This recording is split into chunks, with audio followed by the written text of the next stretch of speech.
Hello everyone, welcome back to the channel. तो आज का जो हमारा टॉपिक है वो आज थोड़ा सा यहाँ पर हमारा अलग टॉपिक है। आज हम थोड़ा सा अलग टॉपिक करने वाले हैं। आज जो हमारा इक्विलेटरल ट्रायंगल होता है या फिर हिंदी में बोलें जो हमारा समबाहु त्रिभुज होता है, ठीक है, हिंदी में मैं लिख देता हूँ। जो हमारा समबाहु त्रिभुज होता है, ठीक है, उसकी जो यहाँ पर प्रॉपर्टीज़ हैं, उसके जो यहाँ पर गुण हैं, ठीक है, उसके बारे में हम यहाँ पर सीखेंगे और उनको हम यहाँ पर प्रूव भी करेंगे। ठीक है, उनको हम यहाँ पर प्रूव भी करने वाले हैं कि जो उसके यहाँ पे प्रॉपर्टीज़ हैं वो ऐसी जो होती हैं वो ऐसी आखिरकार होती क्यों है। ठीक है, तो फटाफट से शुरू करते हैं। जो हमारे यहाँ पे सबसे पहली प्रॉपर्टी होती है, ठीक है, और ये वीडियो हिंदी मीडियम और इंग्लिश मीडियम, ठीक है, अगर आप हिंदी मीडियम से हो तो भी आप इसे देख सकते हो और इंग्लिश मीडियम से हो तो भी आप इसे देख सकते हो। ठीक है, मैं हिंदी और इंग्लिश दोनों लिखने वाला हूँ। ठीक है, तो फर्स्ट जो इसकी प्रॉपर्टी है, ठीक है, P1 करके बोल देते हैं। जो इसकी पहली प्रॉपर्टी उसके बारे में बात करते हैं। देखो, सबसे पहली जो इसकी प्रॉपर्टी होती है ये आपने पढ़ा होगा कि इसका जो, ठीक है, जो इसका हर एक एंगल होता है वो कितना होता है 60 डिग्री, ये आपने पढ़ा होगा। ठीक है, जो इसका हर एक एंगल होता है वो कितना होता है 60 डिग्रीज होता है। ठीक है, ये इसकी पहली प्रॉपर्टी है। पर क्यों होता है 60 डिग्रीज, इसको हम प्रूव करेंगे। ठीक है, देखो, ठीक है, इसको हम यहाँ प्रूव करेंगे। देखो कैसे प्रूव करेंगे। आपको पता है कि जो यहाँ पे हमारा समबाहु त्रिभुज होता है, ठीक है, इसके नाम से पता चल रहा है समबाहु, ठीक है, मतलब कि समान भुजाओं वाला। ठीक है, तो इसकी ठीक है, ये जो है ये इसकी प्रॉपर्टी क्या होता है कि इसकी जो तीनों भुजाएं वो आपस में क्या होती हैं, बराबर होती हैं। ठीक है, ये तो आपको पता ही होगा। ठीक है, मतलब कि ये और ये तीनों आपस में बराबर होंगी। ठीक, अब आपको पता है, चलो यहाँ पे जो इसका एंगल बनेगा उसको मैं बोल देता हूँ एक्स। ठीक है, तो आपको पता है कि ये वाली भुजा इसके बराबर है और ये है ना, और ये वाली भुजा इसके बराबर है, तो तीनों भुजा आपस में बराबर है। तो जो एंगल इस भुजा और इस भुजा पे बनेगा वही एंगल इस भुजा पे भी बनेगा, है ना, क्योंकि जो अपनी बराबर भुजाएं होती हैं उन पर बनने वाले कोण भी बराबर होते हैं, यह तो आपको पता ही है। ठीक है, ये तो फैक्ट है। और अगर ये एक्स है तो ये वाला एंगल भी कितना हो जाएगा, एक्स हो जाएगा। ठीक है, अब ये एक्स है, अब ये, ठीक है, जो एक्स की वैल्यूज़ है 60 कैसे होती है ये हम देखेंगे। ठीक है, चलो देखो, आपको पता है कि जो त्रिभुज है, ठीक है, जो एक ट्रायंगल होता है, मैं यहाँ पे लिख भी देता हूँ, त्रिभुज के अंतःकोणों का योग। ठीक है, अंतःकोण मतलब जो कि अंदर की तरफ को बनते हैं। ठीक है, और बाह्य कोण कौन से होते हैं, जो कि बाहर की तरफ को बनते हैं। कोण का योग, ठीक है, का योग आपको पता होना चाहिए कितना होता है, 180 होता है। ठीक है, मतलब कि, ठीक है, एक ट्रायंगल है, उसके जो अंदर कोण बनते हैं, जो उसके अंदर, ठीक है, जो उसके अंदर एंगल बनते हैं, अगर आप उन तीनों को जोड़ दोगे तो उनका योग किसके बराबर आएगा, 180 के बराबर आएगा। चाहे वो कोई सा भी ट्रायंगल हो, ठीक है, चाहे वो समबाहु हो, चाहे वो समद्विबाहु हो, कोई सा भी ट्रायंगल हो, उसके अगर आप अंदर वाले जो एंगल है उनको जोड़ोगे तो जो अपना आंसर आएगा वो कितना आएगा, 180 आएगा। ठीक है, तो देखो, पहला एक्स है, दूसरा भी एक्स है और तीसरा भी एक्स है, तीनों को जोड़ दिया तो ये किसके बराबर आना चाहिए, 180 के बराबर। तो x plus x plus x कितना हो जाएगा, 3x बराबर कितना हो जाएगा, 180। 3 को उधर भेजो तो x कितना आ गया, 180/3। ठीक है, तो 3 6 जा 18, तो x की वैल्यू कितनी आएगी, 60। ठीक है, तो अब आपको ये समझ में आ गया होगा कि जो अपना समबाहु त्रिभुज होता है या फिर जो इक्विलेटरल ट्रायंगल होता है उसका हर एक एंगल 60 डिग्री की होता है। ये मैंने आपको प्रूव करके भी दिखा दिया। चलो अब देखते हैं इसकी सेकंड प्रॉपर्टी। तो अब बात करते हैं इसकी हाइट के बारे में। ठीक है, जो अपना समबाहु त्रिभुज है या फिर जो इक्विलेटरल ट्रायंगल है उसकी हाइट जो हम कैसे निकालते हैं, उसका फॉर्मूला क्या है। ठीक है, देखो यहाँ पे मैं बना देता हूँ, ये मैंने बना दिया।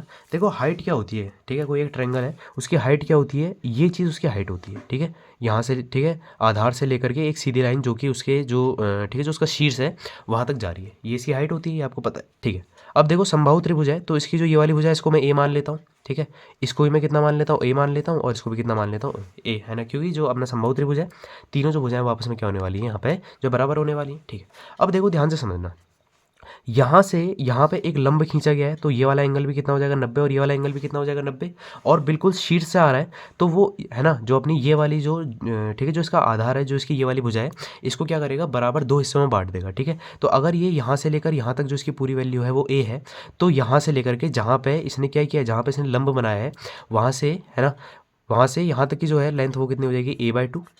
ठीक है, ए की आधी हो जाएगी क्योंकि जो पूरी लेंथ है वो ए है, और ये भी कितनी हो जाएगी, a/2। ठीक है, इतनी बात आपको समझ में आ गई होगी। अब हम निकालेंगे इसकी हाइट। ठीक है, ये वाली चीज़। ठीक है, आप चाहो तो इस क्वेश्चन को थोड़ा सा इजी बनाने के लिए इसको नाम भी दे सकते हो। ठीक है, इसको नाम दे देते हैं ए, इसको बी, ठीक है, और यहाँ पर सी कर दो, और चलो यहाँ पर डी कर देते हैं वैसे। ठीक है, तो ये क्या बन गया अपना ADC, एक यहाँ पर त्रिभुज बन गया। चलो देखो इसकी हाइट कैसे निकालेंगे। ठीक है, मैंने AB की वैल्यू निकालनी है जो कि इसकी हाइट है, इस त्रिभुज की हाइट। ठीक है, तो देखो कैसे निकालूंगा, आपको दिख रहा है ए बी डी यहाँ पे क्या बन रहा है, यहाँ पे एक छोटा ट्रायंगल बन रहा है जिसका जो एंगल यहाँ पे 90 है। तो यहाँ पे क्या लगा सकता हूँ मैं, यहाँ पे पाइथागोरस प्रमेय लगा सकता हूँ, ठीक है, फिर पाइथागोरियन थ्योरम लगा सकता हूँ। वो क्या कहती है, यहाँ पे अपना क्या है, ये हो गया हाइपोटेनियस, ठीक है, उसका जो स्क्वायर होता है वो यहाँ पे किसके बराबर होता है, जो अपना यहाँ पे लंब है ना, या फिर जो अपना परपेंडिकुलर है ना, ठीक है, उसके स्क्वायर के, और जब हम उसमें जोड़ देते हैं जो आधार है, ठीक है, या फिर जो बेस है उसके स्क्वायर के, ठीक है। तो आपको पता है hypotenuse square is equals to perpendicular square plus base square, ये क्या होती है अपने यहाँ पे, ठीक, पाइथागोरस की प्रमेय होती है, ये आपको पता होगा। तो देखो हाइपोटेनियस कितना है, ए है, तो कितना हो जाएगा ए स्क्वायर, ठीक, परपेंडिकुलर देखो कितना है, ठीक है, ये चीज़ परपेंडिकुलर है जो कि इसकी हाइट है और वही हमने निकालनी है। तो इसको, ठीक है, जो पी है इसकी जगह चलो ए बी लिख देते हैं क्योंकि इसकी वैल्यू कितनी है, ए बी है, ठीक है। तो ए बी का क्या हो जाएगा, स्क्वायर हो जाएगा प्लस बेस, ठीक है, बेस कितना है बी डी, जिसकी वैल्यू कितनी है a/2 का होल स्क्वायर, ठीक है। इतनी बात आपको समझ में आ गई होगी। चलो यहाँ क्या हो जाएगा, ये ए स्क्वायर है, ठीक है। देखो यहाँ क्या होगा, ये यहाँ प्लस का, इसको इधर शिफ्ट कर देंगे तो किसका हो जाएगा, माइनस का, ठीक है। ए का स्क्वायर है वो तो ए स्क्वायर, 2 का स्क्वायर है वो तो कितना हो जाएगा 4, और यहाँ कितना हो गया ए बी का होल स्क्वायर। आई बात समझ में, ठीक है। इसको इधर, ठीक है, इसका एलसीएम हो जाएगा तो कितना हो जाएगा 4a square minus A square by 4, और ए बी का क्या हो जाएगा स्क्वायर, 4a स्क्वायर में से ये माइनस होगा तो कितना हो जाएगा 3a स्क्वायर बाई 4, ठीक है। और एक काम करो, यहाँ पर अंडर रूट कर लेंगे, यहाँ पे स्क्वायर है तो इधर आ जाएगा, ठीक है। अब देखो यहाँ पे ए स्क्वायर है, ठीक है, इसका यहाँ पे ए बी, ठीक है, ये ए स्क्वायर का यहाँ पे जो अंडर रूट होगा तो हट जाएगा, तो यहाँ ए आ जाएगा, रूट 3 का क्या रह जाएगा, ठीक है, 3 का जो रूट है वो यहाँ पे रह जाएगा, और 4 का जो रूट होता है वो कितना होता है 2, ठीक है। तो इसका मतलब जो अपना यहाँ पे एक समबाहु त्रिभुज होता है या फिर जो इक्विलेटरल ट्रायंगल होता है उसकी जो यहाँ पे हाइट होती है वो कितनी होती है, a√3/2, ठीक है। बस आपको ए की वैल्यू यहाँ पे जो है पता होनी चाहिए। अब बात करते हैं जो अपना इक्विलेटरल ट्रायंगल है उसके एरिया की, ठीक है। तो यहाँ पे फिर से एक ट्रायंगल बना लेते हैं। तो देखो यहाँ पे ये इसकी हाइट हो गई, ठीक है, तो इसको फिर से नाम देते हैं A B C and D, ठीक है। अब देखो यहाँ पे समबाहु त्रिभुज है तो हर एक जो इसकी यहाँ पे साइड है जो भुजा है वो यहाँ पे बराबर होने वाली है।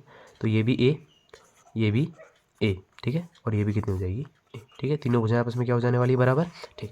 अब हमने इसका एरिया निकालना है, ठीक है। तो देखो आपको पता है जो यहाँ पे एरिया ऑफ ट्रायंगल होता है वो कितना होता है, 1/2 हाइट इंटू बेस, है ना, फिर बेस इंटू हाइट, ठीक है, एक ही बात है, ठीक है, मैंने आगे पीछे लिख दिया, ठीक है। हाइट इंटू बेस, ठीक है, 1/2 इंटू हाइट इंटू बेस, ये आपको पता है। तो देखो वैल्यूज रखना शुरू करो, 1/2 की जगह क्या होगा, यहाँ पे 1/2 ही आएगा।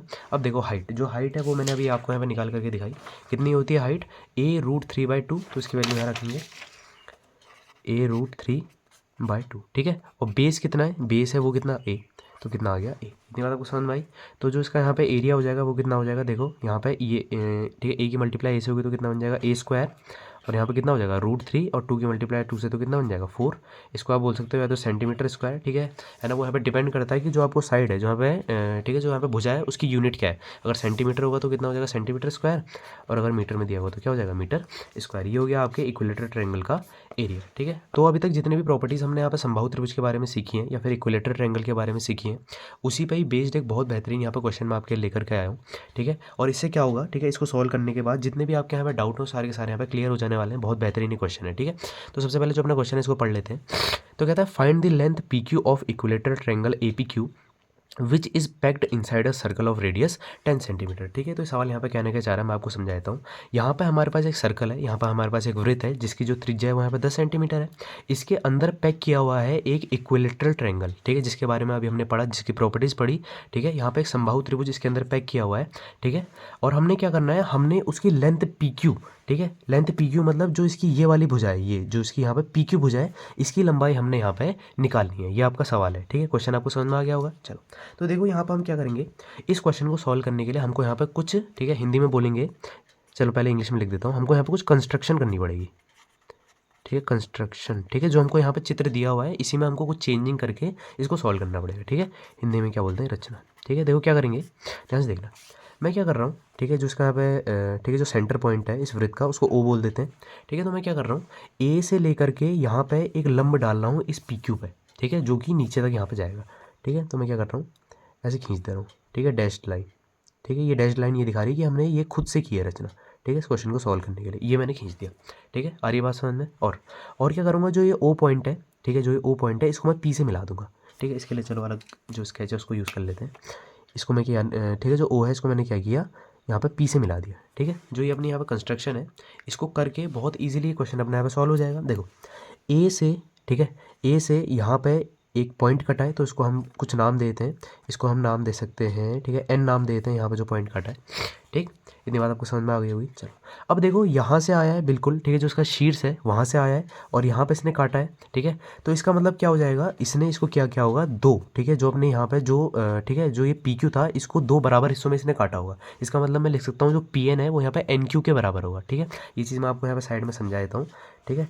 इसी में आपको यहाँ पे समझा देता हूँ। देखो जैसे क्या होता है, आपका एक यहाँ पर सर्कल है, ठीक है, और यहाँ पर आपकी एक लाइन है, ठीक है। तो क्या होता है, अगर कोई लाइन, ठीक है ना, अगर कोई लाइन वृत्त के केंद्र से आती है, जो ठीक है, जो अपना सर्कल है उसके सेंटर से आती है और यहाँ पे, ठीक है, इस लाइन पे आकर के 90 डिग्री का एंगल बनाती है या फिर इसकी क्या होती है, परपेंडिकुलर होती है। तो इसको अगर मैं ए बी नाम दे दूंगा, इसको मैं सी नाम दे दूं, तो ये क्या करती है, इस ए बी लाइन को दो बराबर हिस्सों में बांटती है। तो इसका मतलब ए सी बराबर बी सी हो जाएगा। बात समझ में आई ये चीज़, ठीक है। तो ये चीज़ मैं आपको यहाँ पे समझाना चाह रहा हूँ कि ये क्या आई है, जो अपना यहाँ पर सर्कल है इसके सेंटर से आई है, तो इसका मतलब इसने इस पी क्यू को दो बराबर हिस्सों में बांटा होगा। तो मैं लिख सकता हूँ पी एन बराबर एन क्यू, ठीक है। ये आपकी एक प्रॉपर्टी होती है सर्कल की, ठीक है। यहाँ पे एक जो है सर्कल की प्रॉपर्टी भी इस क्वेश्चन में यूज़ हो गई।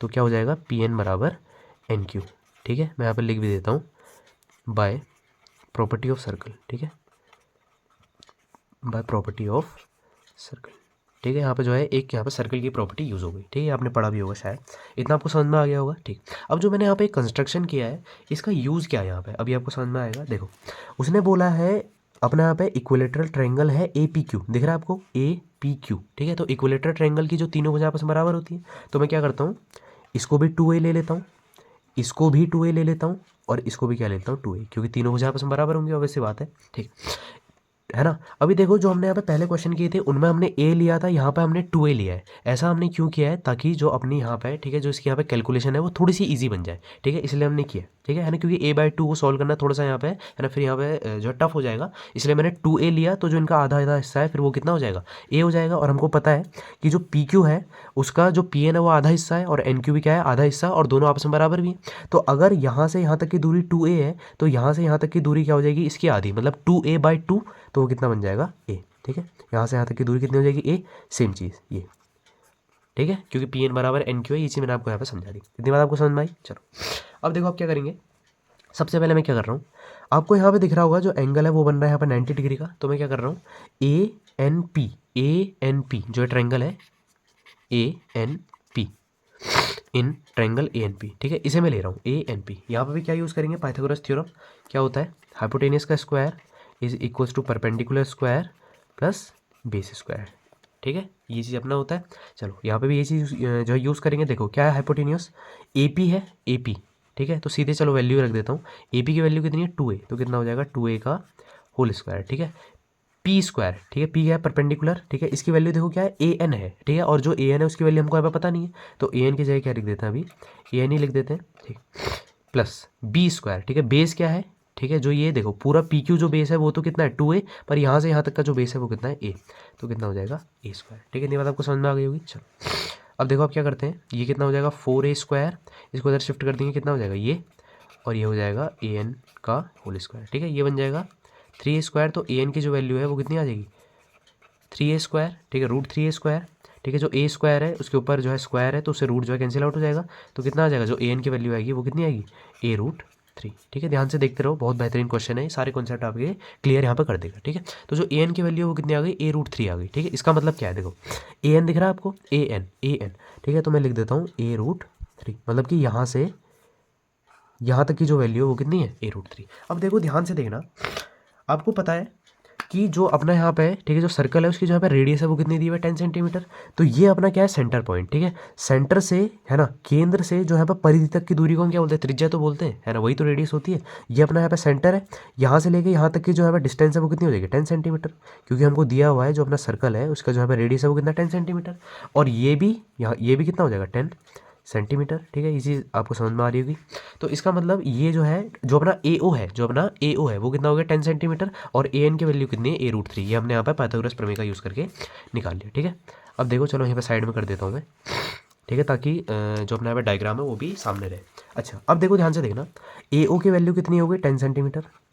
ये कैसे हुई मैंने आपको समझा दिया, क्योंकि जो अपना वृत्त है, जो अपना ठीक है, जो सर्किल है उसका जो है रेडियस है वो कितना है 10 सेंटीमीटर। अब देखो ध्यान से देखना, जो ए एन है, ठीक है, चलो यहाँ पे लिख देता हूँ, जो अपना ए एन है वो कितना है a√3।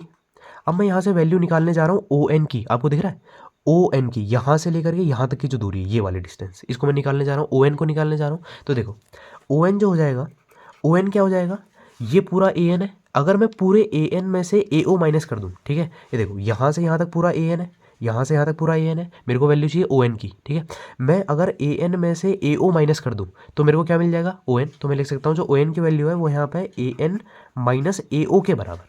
इतनी बात आपको समझ में आई। जो अपनी यहाँ पे ओ एन की वैल्यू है वो ए एन माइनस ए ओ के बराबर है, ठीक है। तो वैल्यू रख देते हैं, O N is equals to, देखो ए एन की वैल्यू मैंने निकाली A√3, ठीक है, और जो ए ओ की वैल्यू है वो कितनी है 10 सेंटीमीटर, जो अपना यहाँ पे, ठीक है, जो वृत्त है उसकी त्रिज्या। तो ओ एन की वैल्यू क्या निकल करके आ गई, A√3 माइनस 10। इतनी बात आपको समझ में आई। अब मैं ये सब कुछ कर क्यों रहा हूँ, मैं ये सब इसीलिए कर रहा हूँ ताकि मेरी पी क्यू की वैल्यू निकल करके आ जाए, ठीक है। अब देखो आप क्या करेंगे आगे, ठीक है, यहीं पर कर लेते हैं, ठीक है। या चलो एक काम करते हैं, अगला पेज इसके ध्यान से देखना। अब देखो मैं क्या करने जा रहा हूँ, ठीक है, मैंने इन सब की वैल्यूज़ यहाँ पे निकाल ली हैं। अब देखो अब क्या होगा, यहाँ मैं लिखने जा रहा हूँ, आपको यहाँ पे एक छोटा ट्रायंगल दिखाई दे रहा होगा, ओ एन पी दिख रहा है, ओ एन पी, ठीक है। ये भी क्या है, ये भी आपका यहाँ पे एक समकोण त्रिभुज है, ठीक है ना, जिसका जो यहाँ पे एंगल है वो कितना 90 डिग्री। तो अब मैं लूँगा ओ एन पी, ठीक है, तो लिख देते हैं in triangle O N P, ठीक है, ओ एन पी ले लेते हैं, ओ एन पी, ठीक है। इसमें भी क्या लगा देंगे, इसमें भी अपनी जहाँ पे पाइथागोरस थ्योरम है वो लगा देंगे।